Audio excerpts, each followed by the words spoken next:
Alright, well here's the connector. And you can see I've got it plugged into the full moon here. And it just pulls on out.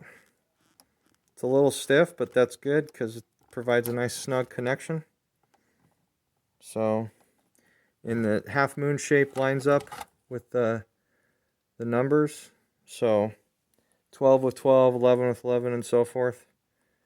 And so all you got to do is solder your wires onto the numbers here, and then you can interface with just about anything. This just pushes in, and then that's in there. Now it's ready to go.